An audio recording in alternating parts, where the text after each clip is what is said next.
여러분 안녕하십니까? 여러분 우리 회계사 경제학 기출문제 2020년도 6번서부터 같이 한번 풀어보도록 하겠습니다.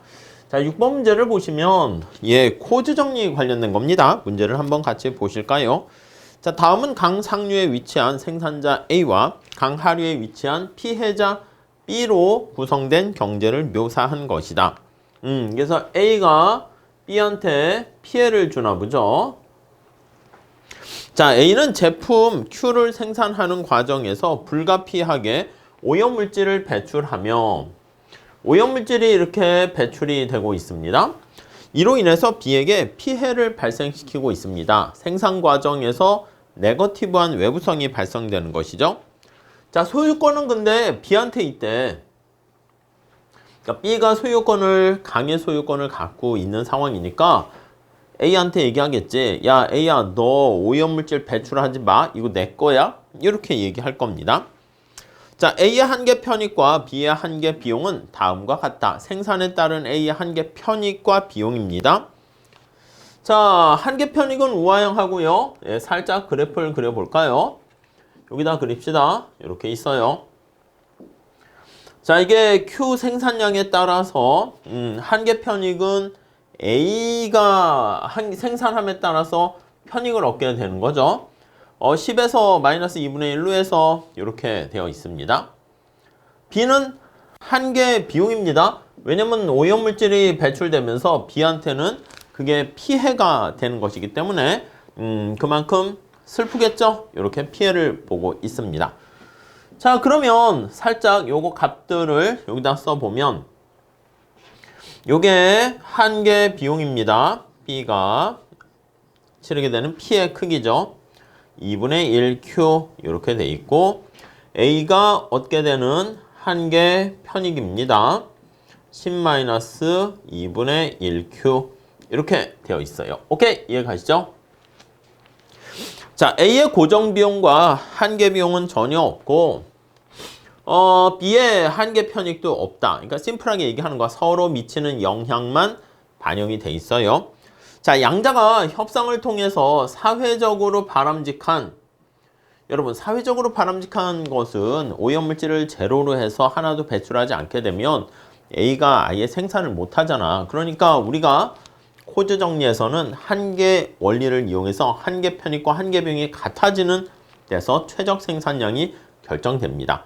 자, 그러면 우선 여기 만나는 점이 최적 생산량이라는 거 알 수가 있을 거예요. 자, 이거 갖게 놓고 푸시면 값이 얼마가 돼요?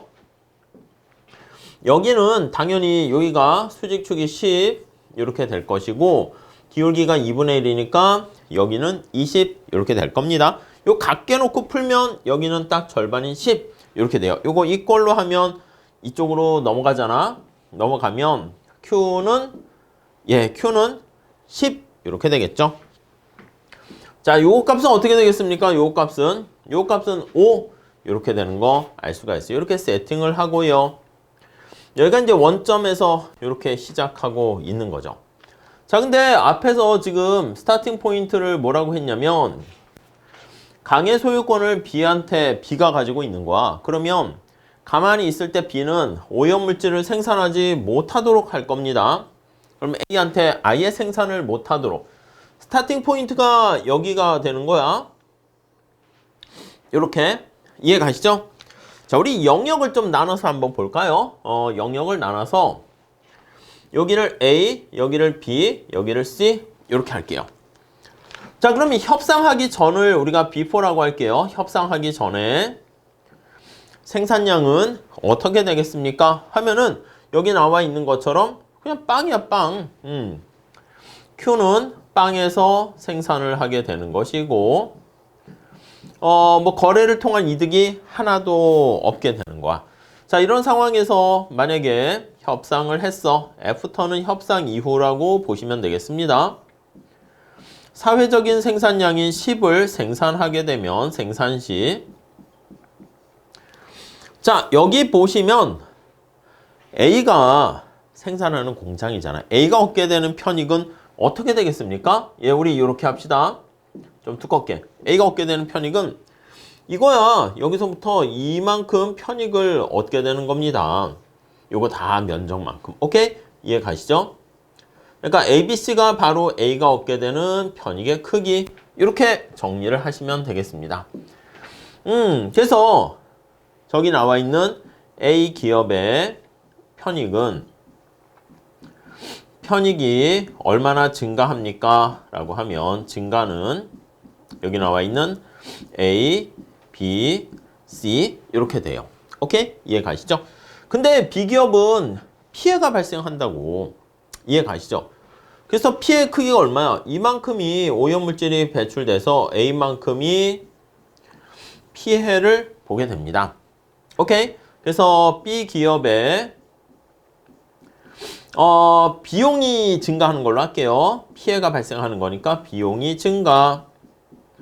네, 이렇게 되면 여기서는 마이너스 A라고 하도록 하겠습니다. 오케이? 네, 그렇게 보시면 되겠어요. 자, 여기서는 지금 뭘 얘기한 거야? 자, 여기 보면 바람직한 산출량을 달성했을 때 피해 보상비를 제외하고 피해 보상이니까 여기 나와 있는 A만큼이 피해 보상이지. 그러니까 A 크기를 제외하고 A가 지불할 수 있는 협상 비용의 최대값은 얼마입니까? 하면 뭐 여기서 말하는 협상 비용은 뭐 변호사를 쓰고 이런 거 비용뿐만 아니라 거래 비용뿐만 아니라 여기 피해받는 여기 B한테 얼마까지 줄 생각 있냐? 이렇게 보시면 되겠죠. 결국 내용은 뭐냐면 여기 나와 있는 B와 C의 면적만큼을 최대로 이거보다 더 달라고 하면은 얘도 손해니까 아니 나도 안 해 이렇게 하겠죠. 그래서 협상의 최대값은 어떻게 됩니까? 하면 B 플러스 C다. 이렇게 정리를 하시면 되겠습니다. 오케이? 자, 요 면적을 계산하시면 되겠어요. 그럼 어떻게 돼? 2분의 1 곱하기 요 높이 10 곱하기 여기 10 그쵸? 50 이렇게 됩니다. 그래서 답은 50 이렇게 정리를 하시면 되겠어요. 요거 최근에 자주 출제되는 스타일이니까 머릿속에 잘 체크해서 정리해 주셨으면 괜찮겠습니다. 좋겠어요. 코드 정리 관련된 겁니다. 자, 다음 7번 볼까요? 7번은 이게 보조금 지급 방식인데 EITC라 해가지고요. 보통 재정학이라는 과목에서는 많이 다루긴 합니다. 물론 이게 이제 보조금을 줬을 때 사람들이 일할 의사가 떨어지잖아. 그렇기 때문에 뭔가 근로 의욕을 저해하지 않으면서도 보조 혜택을 줄 수 없을까? 해가지고 이러한 방식을 사용하게 됩니다. 문제를 보면 시간만을 부존으로 하는 여가와 노동의 공급 결정 모형을 가정하자. 그러니까 여가 노동 선택 모형입니다. 정부가 저소득층의 소득 증대와 이게 저소득층의 소득을 증대하는 거니까 이게 공평성을 증진시키는 것이죠. 공평성을 위해서. 근데 공평성을 증가시키다 보면 보통 효율성이라 할 수 있는 노동 공급의 노동 의욕이 떨어지는데 두 마리 문제를 다 같이 해결하겠다는 거야. 노동 참여를 활성화. 이게 효율성 측면에서 얘기를 하게 되는 거예요. 두 마리 토끼를 다 잡겠다는 뜻이죠. 자, 이 정책에 따라서 예산선은 다음에 그림의 가는 실선에서 굵은 실선, 가는 실선이라는 게 여기 검은 색깔로 표현했고요. 굵은 실선이라는 건 이렇게 표현을 했습니다. 자, 이게 금액에 따라서 보조금액이 어떻게 되냐면 여기서 이게 보조금을 주는 거에 따라서 현금 보조냐, 현물 보조냐, 우리는 이제 보통 가격 보조냐 이렇게 하는데 보조금을 주금에 따라서 처음에 1구간, 이게 이제 보조금이 점차 커지는 걸 알 수가 있어요. 그래서 이렇게 할까요? 이렇게 하시면 이때는 이제 수평축에 나와 있는 아예 노동을 안 하면 근로소득이 없으면 보조금을 안 주는 거야. 그리고 여기는 보조금의 크기 이렇게 할 수 있어요. 자, 그랬을 때 근로소득이 아예 없으면 보조 혜택이 없다가 근로소득이 있으면 보조 혜택이 이렇게 점차 증가하는 형태로 되어 있습니다. 이렇게 이해 가세요? 그러니까 이게 그림이 좀 그런데 좀 굵게 그릴게요. 여기 너무 좀 그래서 이렇게 되는 거야. 이렇게 이렇게 됐다가 일정 수준 이제 근로소득을 더 하게 되면 보조금을 일정하게 이렇게 주는 이게 이제 평탄, 고원 구간 이렇게 표현을 합니다. 그러니까 핑크 색깔을 점증, 증가하잖아. 그래서 여기까지는 이렇게 되고요. 이렇게 원래 여기 너무 좀 촘촘해가지고 이렇게 좀 크게 다시 그렸어요. 그 다음에 여기 넘어서게 되면 이렇게 보조금의 크기가 감소되다가 일정 소득 넘어가면 이제 더 이상 보조를 안 해주는 거죠. 그러니까 모양을 그리게 되면 이런 식으로 해서 구간을 표현할 수 있습니다. 좀 굵게 다시 드러나게 그렸습니다. 자, 요걸 우리가 이제 점증 구간이다 이렇게 얘기하고 여기는 고원 평탄 구간이다 이렇게 얘기하고 얘는 점감 구간이다. 네, 이렇게 얘기를 합니다. 오케이? 이렇게 세 개 구간으로 나눴습니다. 자, 그래서 이제 그걸 표로 설명한 게 이거야. 100만 원 미만일 때는 내가 버는 소득에다 50% 더 주는 거야. 그러니까 이게 어떻게 돼? 내가 받는 임금이 있었을 거 아니야? 임금이 있었는데 50% 더 주다 보니까 이렇게 되는 거지. W0에다가 0.5만큼 더 얹어주는 거예요. 그러면 이렇게 할 것까지는 아닌데 그냥 어차피 이게 또 나오는 것보다 여가 소득에 대한 모형을 공부하기 위해서 부연 설명 좀 하는 겁니다. 자, 그럼 1 플러스 0.5 W0 1.5니까 기울기가 더 커지는 거 알 수 있어요. 이렇게. 그럼 제1구간에서는 여러분 우리가 뭘 알 수 있어? 임금률이 더 커지게 되는 거니까 예산선의 기울기가 가파르게 됩니다. 예산선의 기울기가 가파르게 돼요. 여러분 예산선의 기울기가 가파르게 된다는 것은 뭘 뜻합니까? 이거 많이 했잖아. 기울기가 가파르게 되면 여가의 가격이 어떻게 돼? 가파르게 지나가는 부분 X축의 여가의 가격이 비싸지는 겁니다. 이해 가시죠? 그러면 이게 여가의 가격이 비싸지게 되고 그럼 비싸진 여가 소비를 줄이고 그게 뭐 대체 효과 이렇게 되는 거죠. 자, 그 다음에 여기 보시면 아니 여기는 100만 원에서 여기 보시면 300만 원 미만에는 2구간이라 되어 있는데 그냥 50만 원 똑같이 주는 거야. 보조 금액을 일정하게 주는 거야. 그 예산선 기울기 변해요? 안 변해요? 안 변하잖아. 그러니까 이 영역에서는 여가의 가격이 그냥 일정해. 그러니까 이때는 대체 효과는 없게 되죠. 이해 가시겠습니까? 그러니까 이게 기울기가 바뀌면 대체 효과가 있고 실제 소득이 커졌으니까 소득 효과도 있고 근데 이 구간에서는 기울기는 안 바뀌었기 때문에 대체 효과는 없고 소득 효과만 있다. 이렇게 보시면 되겠습니다. 오케이. 자, 그 다음에 3구간에 여기에 해당하는 거 보면 아니 예산선의 기울기가 어떻게 됐어요? 여기 나와 있는 것처럼 50만 원에서 소득 1인당 10%씩 1원당 감면하는 거야. 결국 예산선의 기울기가 여가의 가격이 예산선의 기울기가 완만해지는 거니까 여가의 가격이 하락하게 되는 겁니다. 이해 가시죠? 자, 그렇기 때문에 여기 나와 있는 것처럼 예산선은 완만해진다 라는 거 잘 보시면 되겠고요. 그래서 여가의 가격은 하락했어. 그럼 대체 효과는 어떻게 됩니까? 여가의 가격 하락했으니까 싸진 여가 소비를 증가시킨다. 이렇게 보시면 되겠죠. 오케이? 이해 가시죠? 자, 그리고 소득 효과는 실제 소득이 다 증가하는데 여가는 정상제로 하고 있으니까 여가의 소비량은 증가한다. 이렇게 보시면 되겠어요. 자, 문제 보면서 다시 한번 정리해 볼게요. 가번 볼까요? 자, 정책 1구간에 대해서는 여기야. 정책 1구간. 여기입니다. 점증 구간 이렇게 쓸게요. 점증 구간에서는 자, 다시 보면 대체 효과는 어떻게 된다고요? 대체 효과는 여가의 가격이 비싸졌어. 그러니까 여가의 가격이 여러분 임금률이 여가의 가격이라는 건 머릿속에 잘 박혀 있습니까? 암기하면 안 되고 느끼셔야 돼. 그럼 여가에 대한 소비가 감소하고요. 노동은 어떻게 되겠습니까? 노동은 증가하게 됩니다. 오케이.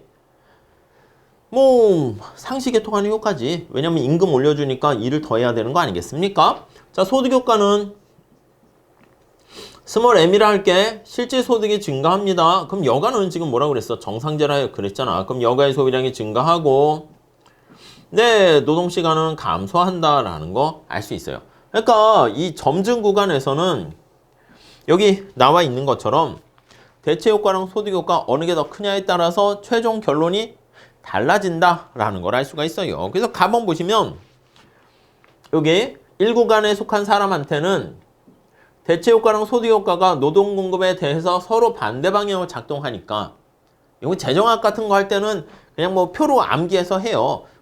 그냥 소득 효과는 전부 다 실질 소득 증가하니까 여가가 증가해서 노동은 감소하는데 점증은 그냥 증가, 평탄은 대체 효과 없고 정감은 감소 그렇게 하는데 우린 지금 이게 또 나올 가능성은 별로 없어. 그렇기 때문에 이해를 하셔야 돼요.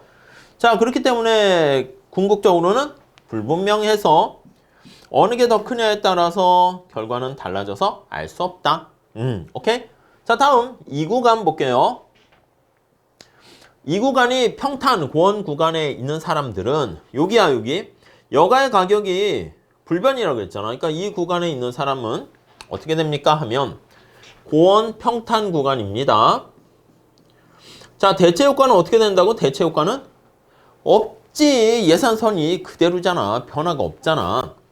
이해 가십니까? 대체 효과는 여가의 가격이 그냥 가만히 있어요. 그래서 없어. 이렇게 되면 여가에 대한 선택도 가만히 그대로 있고 노동 공급도 그대로 가만히 있습니다. 이해 가세요? 자, 소득 효과는 소득 효과는 이거랑 똑같습니다. 실질 소득이 증가하게 되고 그러니까 여가가 정상제다 그러면 여가에 대한 소비량은 증가하고 노동은 감소하고 그러면 고원 구간, 평탄 구간에서는 대체 효과는 없고 소득 효과만 있는데 얘는 노동 공급이 그대로인데 얘는 감소하니까 궁극적으로는 노동 공급을 저해한다라는 거, 떨어진다라는 거 알 수 있죠. 그러니까 나번 보시면 대체 효과와 소득 효과 모두 아니요. 대체 효과 없는 거지. 그러니까 사실 이건 제가 설명을 위해서 이렇게 한 거고 실제 시험에서 보면 예산선이 평행하게 이동했네. 아니 대체 효과라는 것은 상대적으로 싸진 예산선의 기울기가 변해야 되잖아. 아니 나번은 틀렸다고. 그러니까 사실 선지에서 보면 나는 날아가야 돼. 날아가야 되고 날아가야 되고 그럼 다만 사실 보면 되는 거지. 자, 정책 세 번째 구간에서는 여기입니다. 여기라고 할게요. 자, 여기 보시면 이건 점감 구간 이쪽에다 쓸게요. 점감 구간인데 대체 효과는 어떻게 돼요? 대체 효과는 여가의 가격이 하락한 거 아니겠습니까? 그럼 여가의 가격이 하락했으니까 여가의 소비량이 증가하게 되는 것이고 그러면 노동의 공급은 감소하게 되는 것이고 자, 그리고 소득 효과는 실질 소득이 증가했습니다. 자, 그러면 여가에 대한 이게 증가하는 것이고 노동에 대한 게 감소해. 그럼 이거는 대체 효과, 소득 효과 모두 어떻게 됩니까? 아유, 그렇지. 노동을 줄이는 거지. 그러니까 노동 공급은 반드시 감소한다. 이렇게 정리를 하시면 되겠습니다. 오케이? 이해 가시죠? 자, 그래서 이 구간에서는 대체 효과, 소득 효과 모두 노동 공급에 대해서 같은 방향으로 작동하고 노동 공급은 감소한다. 그래서 답은 이렇게 3번 이렇게 정리하시면 되겠습니다. 자, 여가 노동의 선택 모형은 중요합니다. 우리 시험에 자주 출제되고 있으니까 암기하지 마시고 차근차근 좀 봐주세요. 근데 실제 시험장 가면 이게 부담스럽지. 뭐 그림도 있지, 표도 있지, 박스지. 아, 뭐야, 제껴. 이렇게 된다고. 근데 잘 보면 그렇게 복잡하지는 않습니다. 다음 8번 한번 봅시다. 자, 8번은요. A는 매일 자가 운전으로 출근을 하고 있습니다.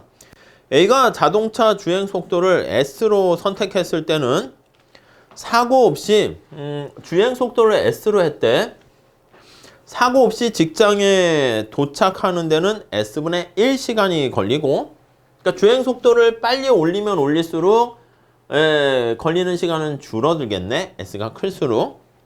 만약 사고가 날 경우 추가적으로 소요되는 시간은 16이다. 그러니까 S분의 1에다가 16만큼 더 시간이 걸립니다. 그러니까 살짝 한번 해볼까?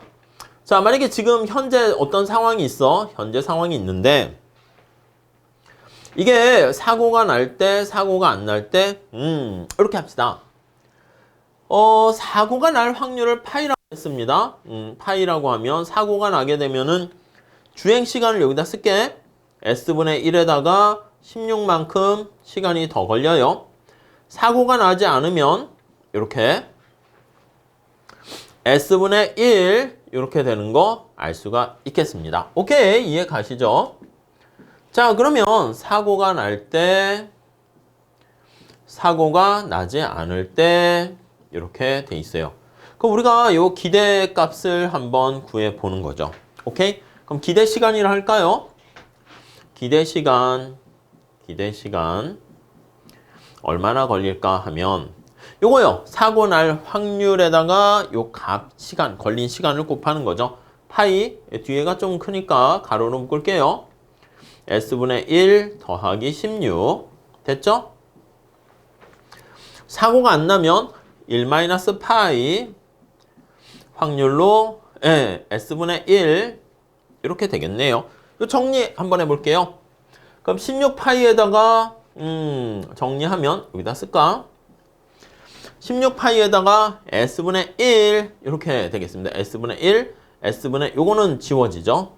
그래서 16파이에다가 더하기 S분의 1 이렇게 되는 거 알 수 있습니다. 그러니까 아예 사고가 안 나서 파이가 빵이면 S분의 1, 사고가 나서 파이가 1이면 이렇게 16 플러스 S분의 1 이렇게 될 겁니다.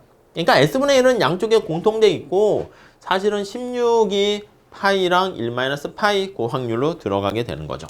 오케이? 근데 여기 정보가 하나 더 주어졌습니다. 자동차 주행 속도가 이 확률이 어떻게 나타납니까 하면 자동차 주행 속도에 영향을 받습니다. 그러니까 속도가 S와 1 이렇게 있으니까 이렇게 다시 쓸게요. 파이는 요 사고 날 확률에 대한 함수가 또 주행 속도가 또 높으면 사고 날 확률이 높아지는 거야. 근데 이게 둘 중에 작은 거에 의해서 영향을 받아요. S와 1 이렇게 돼 있습니다. 오케이? 이해되시죠? 자, 그러니까 우리가 지금 얘기한 요 기대 시간 나타낸 거 있잖아. 이렇게 할게요. 얘가 이렇게 되니까 여기에 들어가는 걸로 생각을 해보시면 되겠습니다. 이렇게요. 자, 그래서 이렇게 쓸게요. 그래서 이거 임으로 이걸 여기다 집어넣을게요. 그러면 우리가 기대 시간은 어떻게 정리할 수 있습니까 하면 기대 시간은 자, 이걸 아예 넣어서 정리를 해 봅시다. 16에다가 둘 중에 작은 게 S와 1 이렇게 되고 더하기 S분의 1 이렇게 되는 거 알 수가 있습니다. 오케이? 자, 그래서 요거 한번 생각을 해볼게. 만일 S가 1보다 크다 이렇게 한번 해볼게요. 그러니까 S가 1과 비교하는 거지. S가 1보다 크면 요거 값은 얼마가 되겠어? 1 아니겠습니까? 그러면 기대 시간이 할까? expectation 뭐 hour 할까? 요 기대 시간은 요게 1이 되니까 16과 1 더하기 S분의 1 이렇게 될 겁니다. 오케이, 이렇게 되고요. 자, 그런데 그 다음에 여기 보시면 S가 1보다 작아요. 이렇게 작아.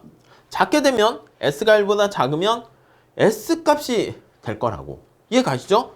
자, 그러면 우리가 기대 시간은 어떻게 되겠습니까? 하면 16 S 더하기 S분의 1 이렇게 될 겁니다.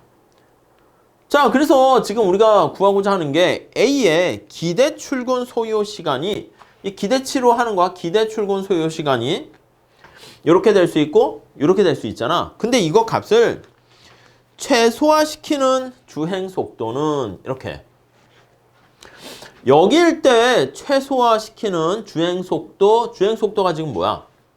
여기 보시면 주행 속도가 S잖아. 그러니까 이 경우는 어떨 경우에 이게 시간을 최소화시킵니까? 그러면 S가 무한대 가야 되는 거 아니야? 이걸 극소화시키려고 하면 미니마이즈 기대 소요 시간을 하기 위해서는 S가 무한대 값이 될 때야. 이거 뭐야? 이거는 거의 뭐 무한대 속도로 막 200, 300 그것도 아니지. 막 빛의 속도로 달려야 되니까 사실 좀 이거는 뭐 생각하기 그렇습니다.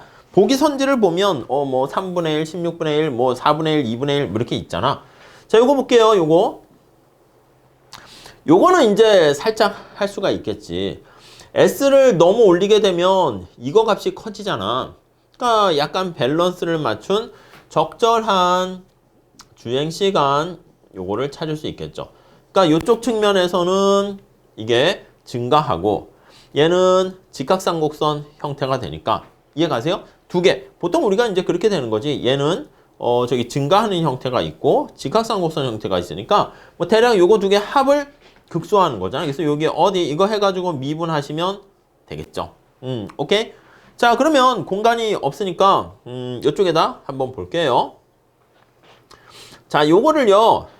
S가 주행 속도니까 S로 미분하는 거야. 자, S로 미분해서 제로로 두시면 되겠습니다. 제로로 두시면 되겠네요. 그럼 요건 어떻게 돼? 16. 얘는 S의 마이너스 1승이니까 16에다가 마이너스 1승이 앞으로 내려가요. 그러면 이게 더하기니까 마이너스 1승 내려가고 S의 마이너스 2승 이렇게 됩니다. 자, 그럼 이걸 다시 더하면 16 마이너스 S의 제곱분의 1 이렇게 되겠죠. 오케이. 자, 그러면 어떻게 되겠습니까? 이거 값이 16이 돼야 되니까 S는 4분의 1 해서 4, 4, 16 마이너스가 될 수는 없잖아. 주행 속도가 뒤로 가는 자동차는 아니니까. 그렇기 때문에 4분의 1 이렇게 정리를 하시면 되겠어요. 자, 문제가 좀 낯설고 그럴 수 있는데 우리가 알고 있는 한계, 원리, 미분 뭐 그런 걸 사용해서 잘 체크해 보시면 되겠습니다. 앞에 좀 문제가 어려운 게 이렇게 배치가 되면 좀 부담이 클 수는 있습니다. 자, 다음 9번 한번 볼게요. 자, 9번은 이제 효용함수를 주어지고 뭐 수요함수 구하는 그 원리입니다. 근데 효용함수가 좀 특이하게 지어졌어요. 예전에는 x 플러스 y 그런 건데 여기서는 x제곱 플러스 y제곱이야. 여러분 주의하셔야 될 게 효용함수가 이렇게 있잖아. 소득이 m이고 근데 이거 똑같지 않습니다. 여러분들 오해하시는 분들 계신데 얘가 x 플러스 y랑 효용함수가 여기 있는 것처럼 x제곱, y제곱과 효용함수가 x에 요거 루트가 붙어요. 2분의 1승이죠. 요거 달라요. 이해 가세요? 그러니까 요렇게 돼 있으면은 요게 1, 1 이렇게 돼 있으면 요렇게 무차별 곡선을 그립니다. 그러게 되면 얘는 우와 향하는 직선의 형태가 되고요. 얘는 어떻게 되냐면 원점에 대해서 볼록한 요런 형태가 돼요. 그리고 얘는 보시면 아시겠지만 요렇게 원점에 대해서 오목한 형태가 됩니다. 한계 대체율을 계산해야죠. 한계 대체율을 계산해 보세요. 여기서 안 할게요, 지금. MRS XY를 계산해서 구해서 형태를 파악해야 되는데 그냥 암기하셔도 됩니다. 근데 어차피 값을 구해라 라고 하면은 네, 이렇게 MRS를 구할 필요는 있겠죠. 자, 그러니까 우리가 소득 M을 갖고 두 소비자가 X와 Y자 가격이 1로 해놨습니다. 그때 살짝 한번 볼게요. 효용함수가 X의 제곱 플러스 Y의 제곱. 소득 M은 PX, X 더하기 PY, Y 이렇게 되어 있는 상황인데 MRS를 다시 한번 구해볼게요. MRS 구해서 형태를 한번 보겠습니다. 하첨자 XY 잘 써주시고 자, 분자는 X로 미분하고 분모는 Y로 미분을 하죠. X로 미분하면 저거 2X고 Y로 미분하면 2Y가 됩니다.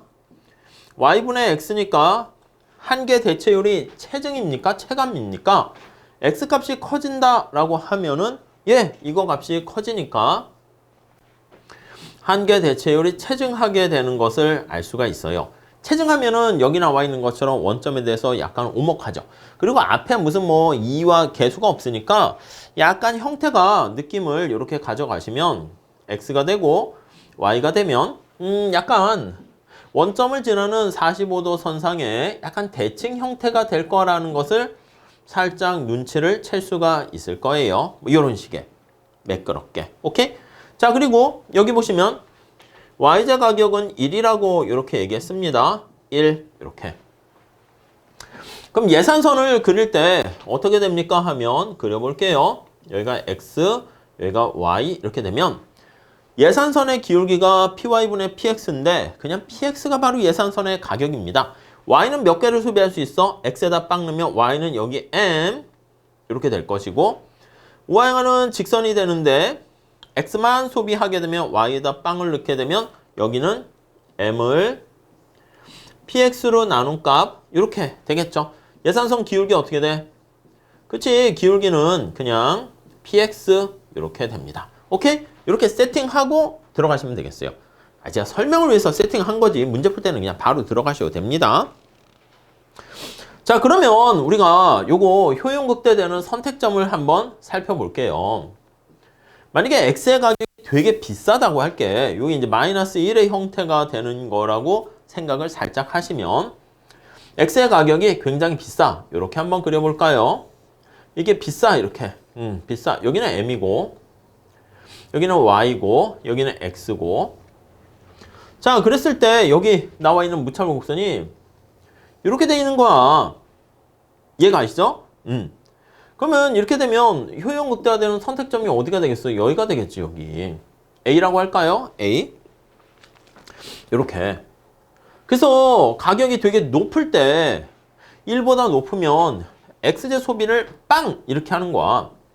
그러니까 PX 가격이 1보다 더 크게 되면은 그러면 X의 소비량은 빵! 이렇게 돼요. 그럼 살짝 대칭해서 그림을 한번 그려볼게요. 자, 만약에 X의 가격이 1이 됐어. 그럼 얘가 마이너스 1 이렇게 형태가 된 거야. 여기도 M이고 여기도 M이고 이렇게 되겠죠. 그러면 그때 무차별 곡선은 여기서부터 이렇게 약간 느낌이 이렇게 45도 대칭된다는 거를 가지고 가서 봐주세요. 객관식이잖아. 그러니까 감을 좀 갖고 체크하시면 여기가 선택점이 될 수도 있고 여기도 선택점이 될 수 있어. 근데 아시겠지만 요 위에는 효용 극대화가 아닙니다. 아시겠죠? 뭐 그냥 따로 말씀 안 드려도 되겠지? 여기는 지금 효용이 밖으로 갈수록 이게 쓰레기가 아니잖아. x랑 y는 다 어떻게 돼? x에 대한 한계 효용이 0보다 크고 y에 대한 한계 효용이 0보다 크기 때문에 둘 다 재화야. 재화이기 때문에 다다익선이 성립한다고 단조성이 성립해요. 단조성이 성립한다는 것은 XY 소비량이 많아질수록 효용이 증가한다는 것을 암시하고 있죠. 그러니까 효용 극대점이 이렇게 두 개 이렇게 생겨요. 자, 하나만 더 해볼게. 자, X의 가격이 만약에 1보다 작아졌다 할게요. 요거는 어떻게 된다? X의 가격이 1일 때 그럼 X의 소비량은 빵이거나 또는 M이 된다. 이렇게 보시면 되겠습니다. 자, X의 가격이 만약에 더 여기가 M인데 1보다 작은 걸로 이렇게 됐다라고 합시다. 그러면 무차별 곡선이 여기서 이렇게 되는 게 아니고 요게 아니고 이렇게 되는 것을 알 수가 있을 겁니다. 오케이? 자, 그러면 살짝 체크해 보면 X의 가격이 1보다 작아. 그러면 X만 산다고 X만 사. 그럼 우리가 앞에 X만 사면 어떻게 X만 살 수 있어요? 이렇게 산다고. 그럼 만약에 이렇게 작아서 2분의 1이다 그러면 그래서 예를 들면 X만 구입해요. X만 구입해서 소득 M을 PX로 나눠주니까 만약에 PX가 우리 저기 0.5가 나와 있으니까 그냥 0.5 2분의 1이라 할게. 2분의 1이면 X의 소비량은 어떻게 됩니까? 2분의 1 하면 2M 이렇게 되는 거 알 수가 있어요. 이해 가셨죠? 자, 이렇게 되는 세 가지 경우를 생각해서 그림을 한번 그려봅시다. X의 수요 함수 한번 그려봅시다. 여기가 X고 여기가 X의 가격이야. 이해 가시겠습니까? X의 가격이 이렇게 1보다 비싸서 1을 기준으로 할게요. 되게 높아. 여기 가격이 2라고 할게요. 2가 되면은 X를 아예 안 사. 1보다 비싸면 X를 안 사. 그렇기 때문에 여기 그림을 나타내면 색깔이 마땅한 게 없죠. 예, 좋아요. 나타내면 X를 안 사. 그러니까 X를 안 사니까 2일 땐 여기야. 아, 더 높으면 계속 안 사는 거야. 이렇게 이해가시죠? 그럼 1이 되면 어떻게 돼? 1이 되면 X를 안 사거나 아니면 N만큼 X를 구입을 하게 되는 겁니다. 이해 가세요? 중간에 뻥 띄어지는 거야. 그래서 여기는 굵게 연결을 시켜도 되는데 1이 돼버리면 여기 나와 있는 것처럼 이렇게 점프하게 됩니다. 점프해서 여기 값이 얼마일까요? 여기 나와 있잖아. M 이렇게 됩니다. 그래서 여기가 M 이렇게 되겠죠. 이렇게 됩니다. 오케이, 이해되시죠? 자, 그러다가 X의 가격이 1일 때는 그러니까 여기가 되거나 여기로 표현하면 여기가 A야. 여기 A. 여기가 A입니다. 여기가 뭐야? 여기가 B입니다. 이해 가시죠? 네. 여기가 B가 되고 그 다음에 X의 가격이 1보다 작아지면 어떻게 됩니까? 1보다 작아지면 X만 사. 여러분 이거 많이 했잖아요. X만 구입하게 되면 이게 X의 수요함수가 된다니까? 그러니까 만약에 2분의 1이다 한번 생각을 해볼게요. 2분의 1이야? 그럼 2분의 1이면 여기 나와 있는 것처럼 2m 이렇게 된다고. 여기까지 하면 여기가 2m 이렇게 직각삼각선 형태가 되겠죠. 그래서 좋아요. 이 색깔로 하면 여기서 여기가 되는 거야. 여기가 2m 이렇게 돼서 이렇게 직각삼각선 형태가 됩니다. 자, 그러면 다시 한번 체크를 해볼게요. 굵게 합시다. 자, 그러면 굵게 잘 합시다. 네, 그러면 X가 1보다 비쌀 때는 안 사. 그냥 여기 중간에 뻥 뚫렸어요. 여기서부터 이렇게 되는 형태의 직각삼각선, 단위 탄력적이죠. 그렇게 정리를 하시면 되겠습니다. 오케이? 자, 그렇게 보면서 문제를 한번 살짝 볼게요. 1번 X제 수요가 가격의 단위 탄력적인 점이 있다. 이제 실전에 가보면 어떻게 하냐면 이거는 제가 설명을 위해서 이렇게 한 거고 감을 키우기 위해서 그리고 이런 형태에 대해서 머릿속에 안고 들어가셔야 됩니다. 시험장 가서 이런 형태가 주어졌네. 한번 해볼까? 안 돼. 딱 본 순간 연습이 좀 익숙하거나 연습이 돼 있으면은 푸는 거고 이거 뭐야? 효용함수가 낯서네? 그럼 제끼셔야 돼. 슬프지만 어쩔 수 없어요. 시간 안에 풀어야 되기 때문에. 그러니까 뭐 객관식 문제에서 많이 연습을 하셨겠지. 예, 그러니까 자, 이렇게 돼 있을 때 단위 탄력적인 점이 있다. 이건 뭐야? X만 구입하는 구석해가 있을 수 있겠나? 여기 보시면 여기 C라고 하면 이게 다 X만 구입하는 거지. 그러니까 여기 C라고 하면 X만 구입하게 되는 그런 상황을 알 수가 있습니다. 그러니까 단위 탄력적인 점이 있다? 탄력성이 1이라는 거야. X만 구입하는 구석해가 있다. 맞죠? 그래서 1번 그냥 맞는 거고요. 2번 볼게요. X제 가격이 1이면 두 제와의 소비량은 같다? 아니요. 가격이 1이면 두 제와의 소비량이 같을 땐 여기 어디에 있겠죠. 근데 그게 아니라 여기 같은 경우는 여기가 돼야 되는데 여기 돼 있는 게 아니라 X만 사거나 아니면 X를 하나도 안 사거나. 그러니까 all or nothing 이런 표현이 돼야 되고요. 3번 X제 가격이 2에서 0.5, 2분의 1이라 할게요. 그때 대체 효과는 2분의 M이다. 여러분 여기 보시면 X의 가격이 거기 보시면 2잖아. 2일 때는 굉장히 이게 비싸니까 X를 안 사. 그 다음 여기다 할게요. 여기다 할게. 그럼 여러분 요것도 어떻게 값이 얼마인지 아시죠? 요거 M이야 M. 근데 여기다 할게요. X의 가격이 만약에 하락했어. 그러면 어디를 선택합니까? 그러면 여기를 선택한다니까? 2M 이렇게. 이거 봤잖아. 2M 이렇게 됐어요. 2M C야 C. 그러니까 여기는 A고 여기는 C가 될 거야. 자, 그러면 전체 소비량은 어떻게 됩니까? 라고 하면요. 이거 살짝 지울게요. 여기 지울게요. 공간 확보를 위해서. 그래서 최소한으로 지우는 영역은 이렇게 합시다. 자, 다시 잘 보시죠. 그럼 여기 빵에서부터 지금 X의 가격이 하락해서 X의 소비량이 여기까지 이렇게 증가를 한 겁니다. 이해 가세요? 여기 얼마라고? 2M. 이것도 지울게요. 여기 있으니까 방해되네. 이렇게. 2M. 이해되시죠? 그럼 우리가 이게 대체 효과랑 소득 효과를 분해하기 위해서 이 뉴 예산선을 가지고 이전과 동일한 효용을 달성하는 거, 이전의 효용이 이거잖아. 그럼 이렇게 덜어내요. 덜어내면 이렇게 되지 않겠습니까? 이렇게 찾았죠? 그러면 여기서부터 이렇게 덜어내게 되면 여기 나와 있는 것처럼 이렇게 됩니다. 그러면 우리 평행한 예산선 두 개 사이에 A와 C 간 다음에 여기를 D라고 할게. 여기 D라고 할게. 아이고, D라고 합시다. 그럼 여기 D. 그러면 이 전체 나타내는 게 이 빨간 색깔이 우리가 총 가격 효과 이렇게 나타내는데, 가격 효과 나타내는데, 여러분 평행한 예산선상에 왔다 갔다 하는 게 소득 효과인 거 이해되십니까? 예산선 3개 있잖아. 검정색, 블루예요. 하늘색. 하늘 색깔과 요거 두 개가 평행하잖아. 그러니까 요거 사이에 이렇게 왔다리 갔다리 해서 되는 거. 이게 바로 소득 효과.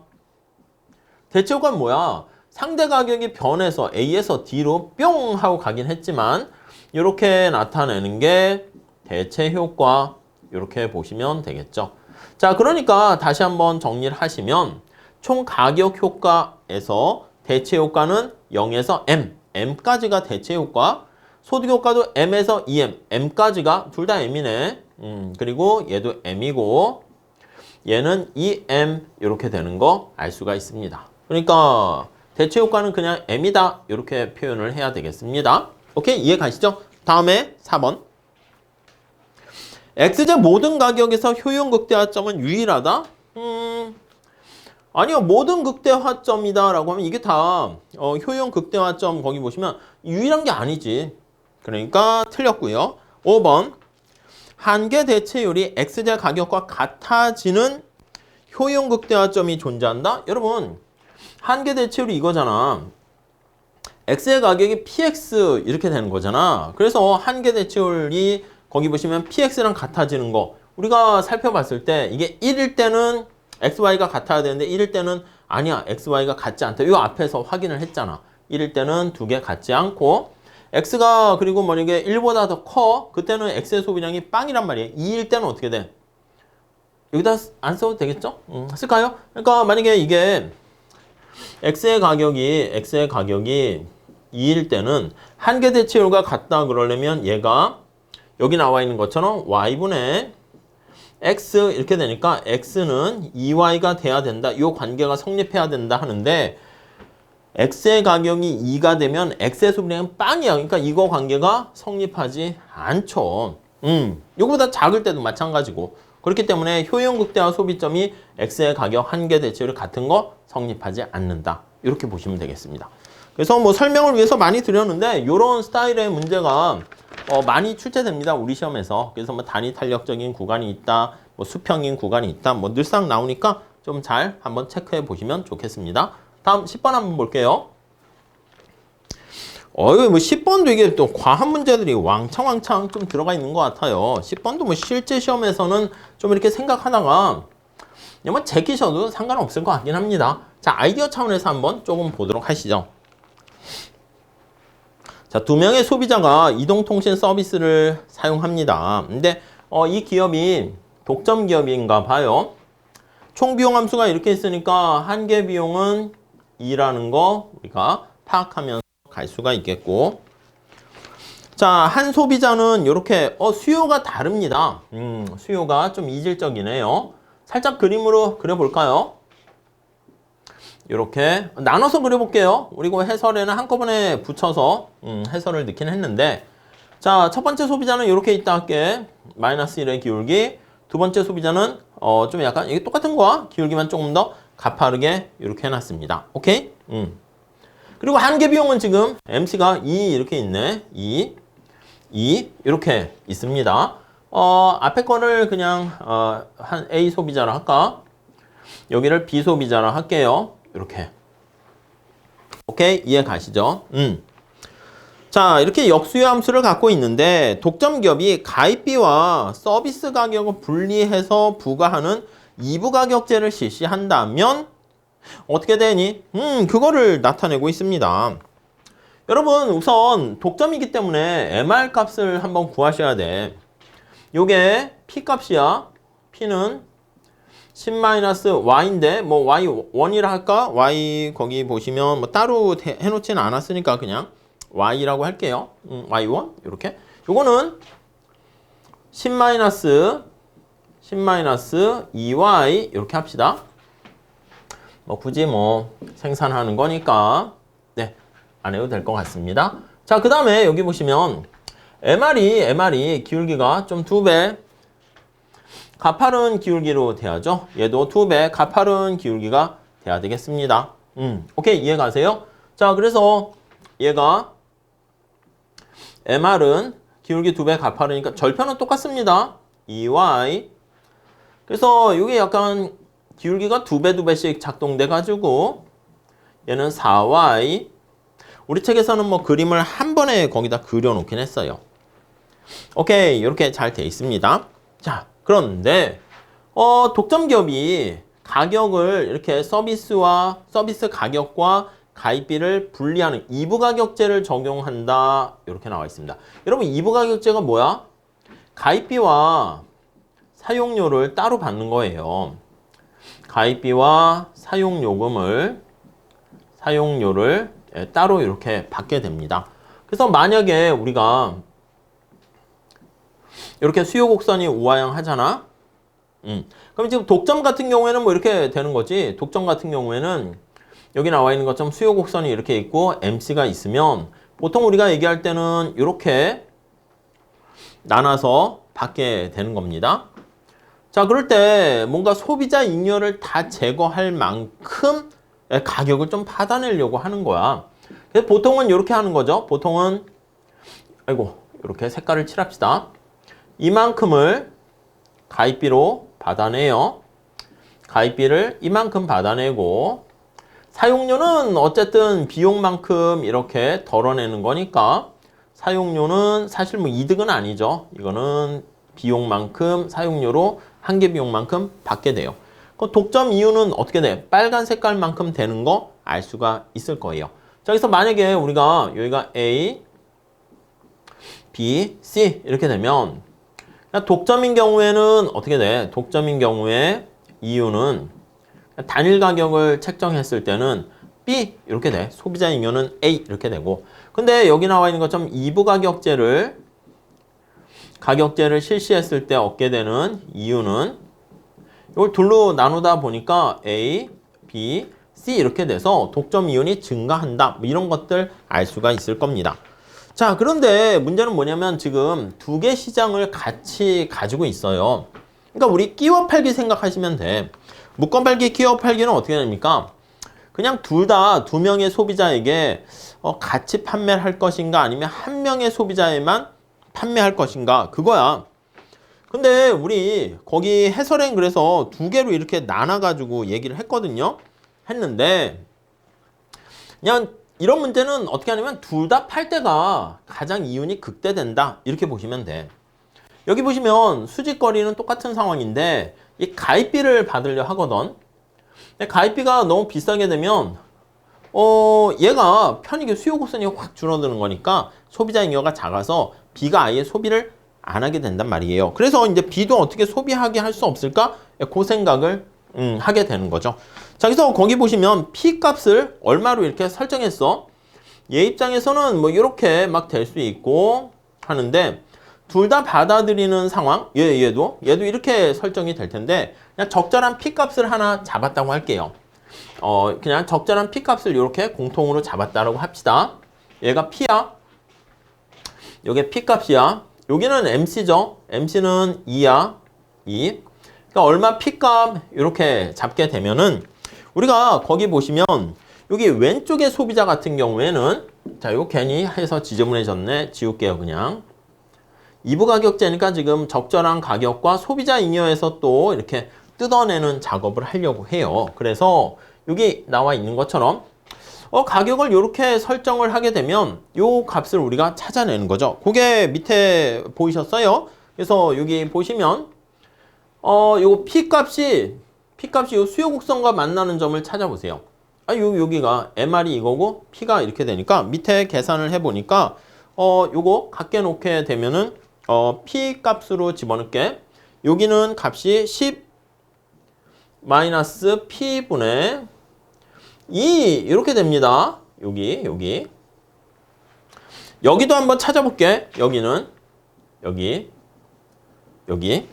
그럼 P값이 요거랑 같아져야 되는 거잖아. 그러니까 이거는 Y로 정리하면 P는 하니까 요거 10 마이너스 Y를 2로 이렇게 나누는 그런 P로 정리하죠. P 2로 나눈 거 알 수가 있겠습니다.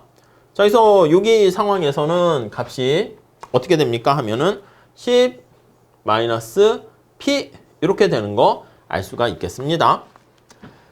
지금 여기서 가격을 지금 구하는 그걸로 이제 얘기를 하게 되는 거죠. 그때 이윤이 얼마인가 그걸로 표현하려고 해요.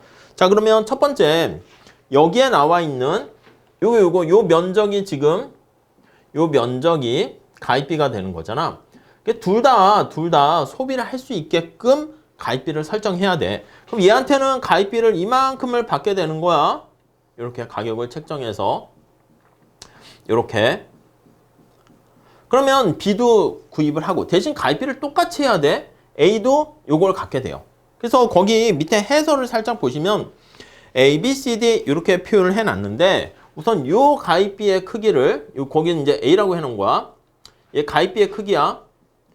가입비의 크기 요거를 먼저 살짝 계산을 해 봐야 되겠습니다. 자, 요거 여기 얼마야? 10이고 요거는 P 이렇게 되고 삼각형의 면적이니까 요거는 2분의 10-P 하니까 2분의 1 곱하기 해서 보시면 되겠죠. 2분의 1에다가 요거 거리 어떻게 되고 10-P 그래서 10-P 요거 높이 요거 밑에 밑면거리 어떻게 돼? 2분의 10-P 그래서 2분의 10-P 이렇게 쓸 수가 있겠네요. 요게 A의 크기야. 그 다음에 이제 사용료를 어떻게 부과하는가 해가지고 이제 이윤을 구하는 거잖아요. 이만큼이 이제 하나의 이윤이 되는 것이고 그 다음에 이제 각각에 대해서 얻게 되는 가격을 이렇게 책정했잖아. 거래량이 이렇게 되니까 이게 원래는 총 수입에서 총 비용이 이만큼이잖아. 이거 뺀 게 요게 바로 여기 A라는 소비자에서 얻게 되는 이윤의 크기 요거야. 네, 이해하시겠어요? 그 다음에 B한테 얻게 되는 이윤의 크기 요겁니다. 이렇게 요거를 더 하는 거지. 그러니까 A는 요거 2배 되는 거고 얘한테도 부과해야 되니까 그래서 A는 2번 계산되고 그 다음에 거기 나와 있는 것처럼 저 파란 색깔과 녹색깔의 면적 그거를 생각해 보시면 되겠습니다. 오케이? 이해 가시겠죠? 자, 그래서 요거를 계산을 해 봅니다. A와 파란 색깔 면적과 거기 나와 있는 요거와 여기 나와 있는 거 계산해서 정리를 하시게 되면 파이는 이렇게 쓸 수가 있습니다. 거기 보시면 P-2 왜냐면 이게 이 높이가 이제 P-1개 비용 그냥 바로 계산을 한 거고요. 그 다음에 여기에다가 요걸 다 들어가요. 10-P 더하기 여기다가 2분의 10-P 요건 따로 계산을 해보세요. 이렇게 됩니다. 이렇게요. 자, 그러면 이걸 다 계산을 하게 되면 이유는 어떻게 됩니까? 하면은 마이너스 P의 제곱 좀 지저분하긴 하죠. 8P 더하기 20 이렇게 나오게 되고요. 그럼 요거 미분을 해서 제로로 놓게 되면 가격을 얼마로 설정할 때 최적이니 그거를 찾아낼 수가 있겠죠. 그래서 마이너스 2P 플러스 8 하게 되면 P가 4 이렇게 나오게 돼요. 그럼 요 4를 여기다가 집어넣어 가지고 계산을 하시게 되면 파이는 36 이렇게 나오게 됩니다. 이해하시겠어요? 그래서 우리가 이렇게 두 개 시장을 같이 놓고 하는 방법 뭐 거기에는 뭐 오른쪽에 뭐 경우로 해가지고 설명을 하긴 했거든요. 근데 뭐 해설 한번 참고로 보시고 그냥 그림 살짝 그려 보시고 네, 그렇게 계산을 보시면 될 것 같습니다. 자, 그래서 이런 문제는 근데 실제 시험에 갔을 때는 약간 과한 측면이 있어요. 그러니까 P가 얼마일 때 뭐 이윤을 구해라 뭐 등등 이렇게 정해지면 모르겠는데 네가 P값을 구해서 해라 이렇게 하는 거니까 뭐 그거는 뒤로 미루고 보시는 것도 괜찮을 것 같아요. 이런 문제가 한 두세 문제 정도는 당연히 나오게 됩니다. 아셨죠? 자, 다음 시간에 우리 11번서부터 같이 풀어보도록 할게요. 감사합니다.